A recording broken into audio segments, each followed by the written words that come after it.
Thanks for joining me. I want to start by expressing my sincere appreciation to all of you who are helping me on this journey. Those of you who are posting my YouTube link on your Facebook page, you're giving me feedback on the recipes, you've tried them, you've liked them, you're watching the videos on YouTube. It turns out I even have a fan in Egypt who's been watching these. So I couldn't do it without you. Thanks for tuning in. So today I want to talk about organic versus non-organic and what's the value. Many people will say there's no more nutrient value in organic food, and while that might be true, buying organic is about what you're not getting. So think for a moment about cow's milk. How do you think a cow produces milk 365 days a year in, year out? It's not natural, so they have to be pumped up with a lot of hormones to keep them producing that milk every day. Then think about a cow who is mechanically milked day in, day out, 365 days a year in, year out. That's not natural either, and oftentimes those udders become infected, they become bloody, pussy, and so those cows now have to be fed antibiotics. So they're passing all of that on to you in the milk. We're getting hormones, antibiotics, blood, pus, who knows what else. So if you're consuming cow dairy, you want to opt for organic because then we are not getting the hormones, the antibiotics. So things like butter, which is an excellent resource for cooking. It tastes yummy and it's good for us. So organic butter always. Yogurt, which is chock full of probiotics. We want to be eating organic, plain yogurt. So once again, if you're looking at dairy products from a cow, opt for organic. You also want to consider genetically modified foods. So many of the crops now have been genetically modified so that our body does not necessarily recognize what those foods are anymore. Do you want to risk putting those genetically modified organisms into your body? I've only got this one body. I'm not willing to take that chance. So by buying organic, you ensure that you are not getting genetically modified organisms. The other thing I want you to think about is your produce, so your fruits and your vegetables. You would not make up a salad and then knowingly spray it with a herbicide or a pesticide. You wouldn't do that, but that's essentially what we're doing when we choose non-organic produce. So you want to really be careful about what kind of fruits and vegetables you choose. And if there's ever any question, there's an app that you can download. It's from the Environmental Working Group. You can look this up online even, but I love to have it on my phone for when I go grocery shopping. So it's called the Dirty Dozen and the Clean 15. So on the Dirty Dozen, the number one fruit is apples.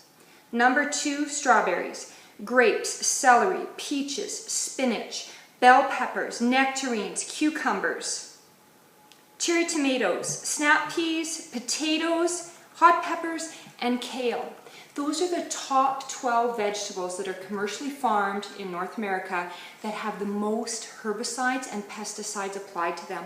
So when in doubt, or if you can't find, organic produce, you want to make sure that you are not purchasing these unless they're organic. Then you've got the Clean 15, and these are the ones that you don't have to splurge on. You don't have to go organic. Avocados, sweet corn, pineapples, cabbage, peas, onions, asparagus, mangoes, papaya, kiwi, eggplant, grapefruit, cantaloupe, cauliflower, and sweet potato. That's excellent news. These products have not been heavily herbicided or pesticided, so we can eat these and feel good about it. So today, we're going to be making, once again, one of my favorite meals. I always say that, but it truly is. It's sausage and shrimp with creamy polenta. Polenta is essentially corn grits. It's milled corn that you can cook up into a bit of a porridge. And if you have never had it, you are missing out. It is simply delicious. So let's get started. So I'm going to start by preparing the vegetables. So earlier today in this frying pan, I cooked some organic chicken sausage. So there's still some oil in the pan and some brown bits, which are really going to add some flavor to my vegetables. My combination of vegetables today is just finely diced onion, celery, and some orange and red pepper for color. You can add whatever veggies you like. You just want something that's going to give you a little crunch, because that's going to be a nice complement to the creaminess of the polenta. So I'm just going to throw those veggies in.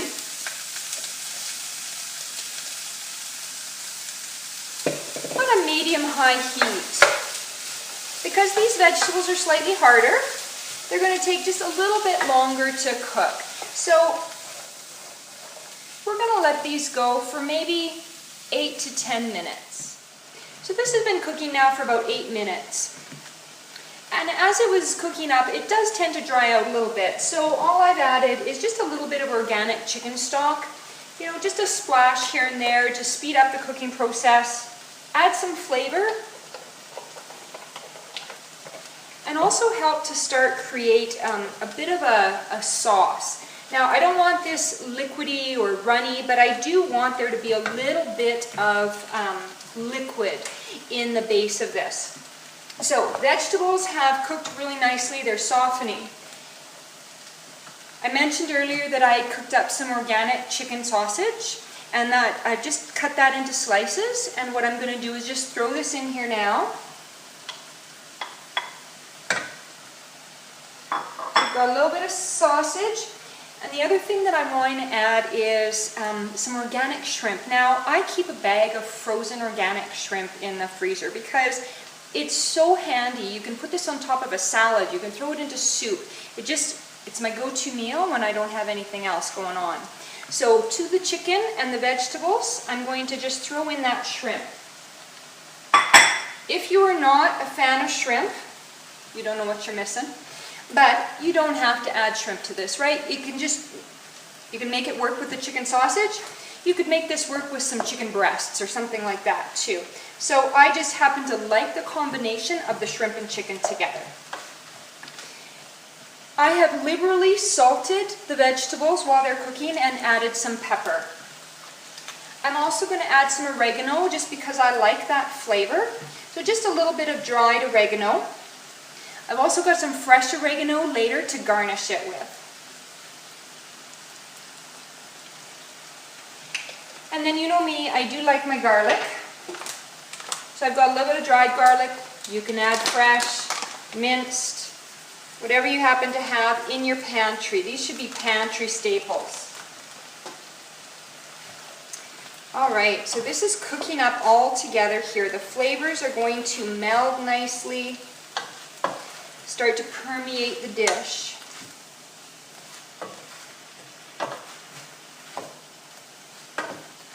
This is looking beautiful.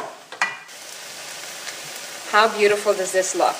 Now you can see a lot of the liquid has evaporated now, so I need to kind of put some of that back. So I'm going to start with just a little bit of organic butter in there. Okay? That butter is going to not only add flavor, but it's going to add a little bit of thickness to my sauce. I'm going to add more organic chicken stock.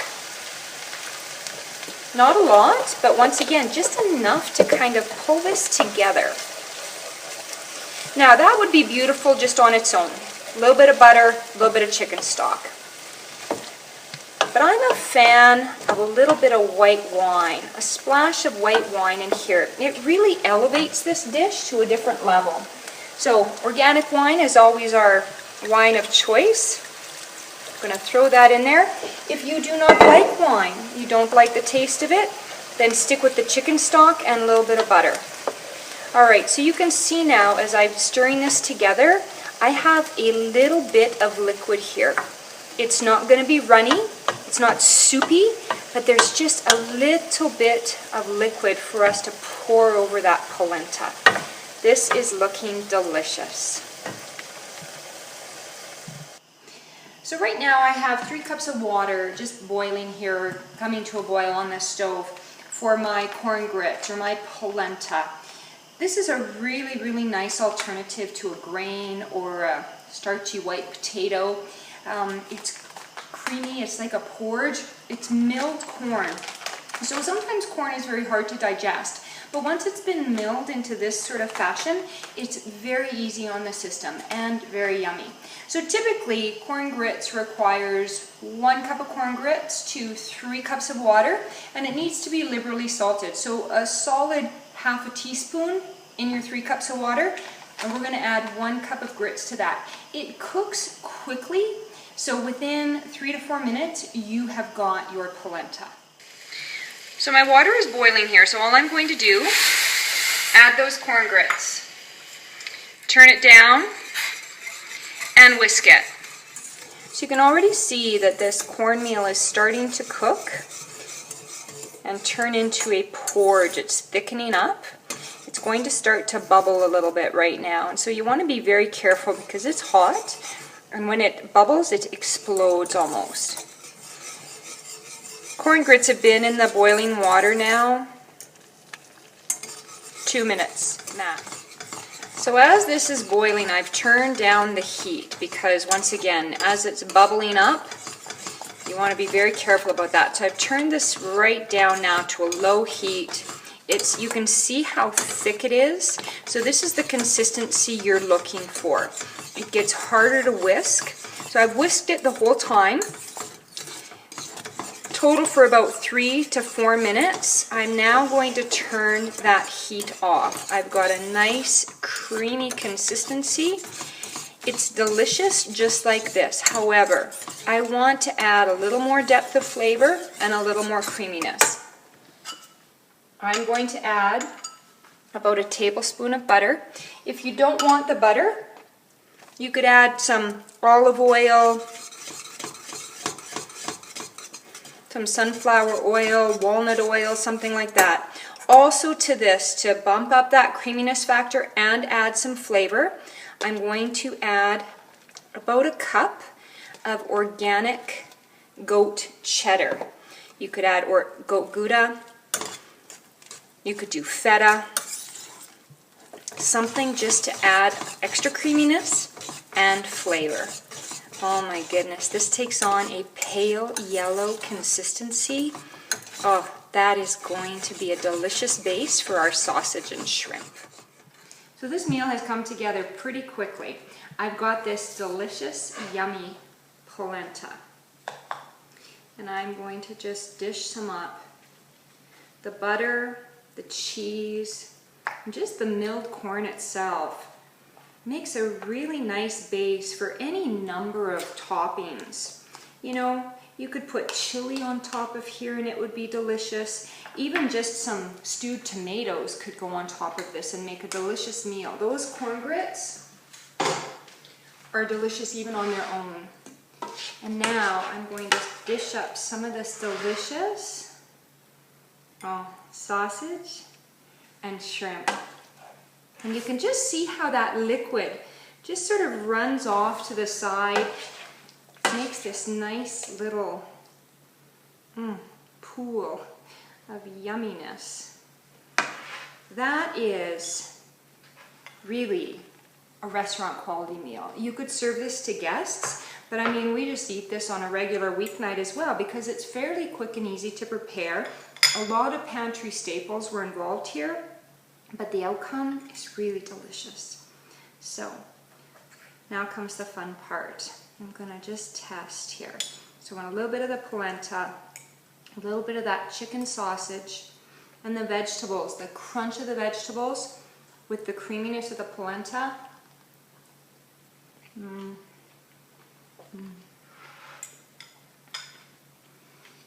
I love the flavor of the white wine in there too. You can just get a hint of that. Spectacular. That is a meal, once again, that you can serve to your family, feel really good about what you're serving them, and nobody's going to complain that they're missing a potato. So, perfect family meal.